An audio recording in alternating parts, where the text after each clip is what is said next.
Единствено што сакам е тато само да ми оздрави, ве молам.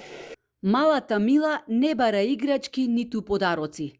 Во рацете го држи цртежот за својот татко. На него напишала: "Тато, ова е за тебе."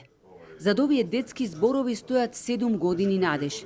7 години тој чека срце, а 7 години таа расте со желба дека еден ден ќе може без страв да го прегрне својот татко. И можеби Мила не ги разбира сите зборови што ги слуша околу себе.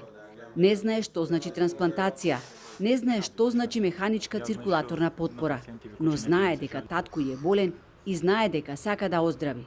А за незиниот татко, кој има само 33 години, времето за чекање станува се пократко.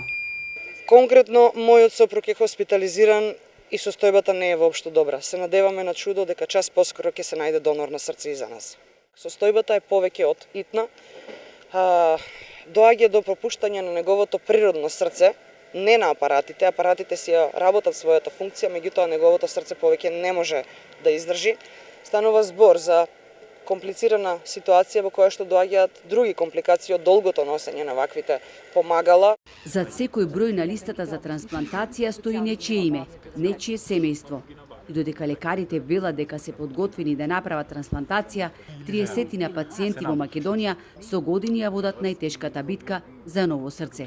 Секој ден чекаат телефонски повик што може да им го спаси животот. Да се обидеме да направиме веќе еднашка трансплантација на лице со механичка циркулаторна потпора, бидејќи премногу долго чекаме како лице со механичка циркулаторна потпора, а последиците се знаат. Сите други органи почнуваат да затајуваат, односно да се разболуваат од постојаниот притисок што го прават пумпите, додека работат 24/7. Без органодарители нема нова шанса за живот. Нашите соговорници упатуваат апел до секој поединец, доколку се најде во ситуација да треба да ја донесе најтешката одлука во животот, а тоа е да се донираат органи од својот починат близок, да не се двоумат. Затоа што на листата има млади пациенти кои што со последните сили го чекаат повикот за срце. Верувајте дека вечно ќе ви бидат благодарни. Со новото законско решение, одлуката за донирање органи по смртта повеќе нема да ја носи семејството. Од 1 октомври, секој што сака доброволно може да ја изрази својата согласност кај својот матичен лекар. Секој што ќе каже да за органодарителство може да стане нечие утре.